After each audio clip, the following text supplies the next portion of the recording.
আন্দোলনে রয়েছেন ঠিকই, তবে কাজে কোনো বিরাম নেই তাদের। দুপুর 12টা থেকে রাত্রি 10টা পর্যন্ত অভয়া ক্লিনিক চালাচ্ছেন জুনিয়র চিকিৎসকরা। স্বাস্থ্য ভবনের সামনে তাদের অবস্থানের আজ নবম দিন। হাসপাতালে ডাক্তার দেখিয়ে যারা চিকিৎসা নেন সেই রকম রোগীরাও এখানে আসছেন। জুনিয়র ডাক্তাররা তাদের যথেষ্ট যত্ন নিয়ে দেখছেন এবং এই পরিষেবায় তারাও খুশি বলে জানালেন একজন রোগী।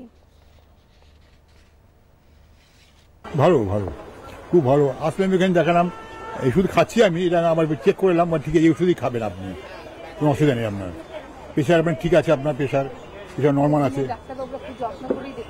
যত্ন করে দেখছে, কোনো অসুবিধা নেই, যত্ন করে দেখছে। হসপিটালে দেখায়, এখানে যত্ন করে দেখছে, হাতে হাতে সঙ্গে ওষুধ দিয়ে দিচ্ছে।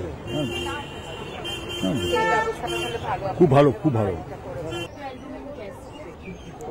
যে ইস্যুতে তাদের আন্দোলন, তাতে অনড় থেকেই রোগী পরিষেবায় যাতে কোনো রকম বিঘ্ন না ঘটে সেদিকে তাদের সজাগ দৃষ্টি রয়েছে বলে জানালেন একজন জুনিয়র চিকিৎসক। আমরা সবসময় চাই যে আমরা পেশেন্টদের যাতে সেবা দিই সবসময়, এবং সেটা এটা নয় যে আমরা কাজ বন্ধ করে আমরা শুধু প্রোটেস্টটা করছি যাতে আমাদের যে সিকিউরিটি সেটা আরো এনহ্যান্স হয়, কিন্তু এটা কখনোই নয় যে আমরা শুধু ছুটি নিয়ে বসে আছি এবং কাজ করব না। তো সেটা কাজ আমরা সবসময় করতে যাই, সেটা যে কোনোভাবে যে কোনো পরিস্থিতিতে আমরা করতে যাই। সেই জন্যই অভয়া ডেন্টাল ক্লিনিক আমাদের যাতে যতটা পরিমাণে আমরা যাতে সেবা দিতে পারি এবং যেরকম ভাবে মানুষের পাশে দাঁড়াতে পারি সেরকম ভাবে আমরা করব এবং এটা কন্টিনিউ করে যাব।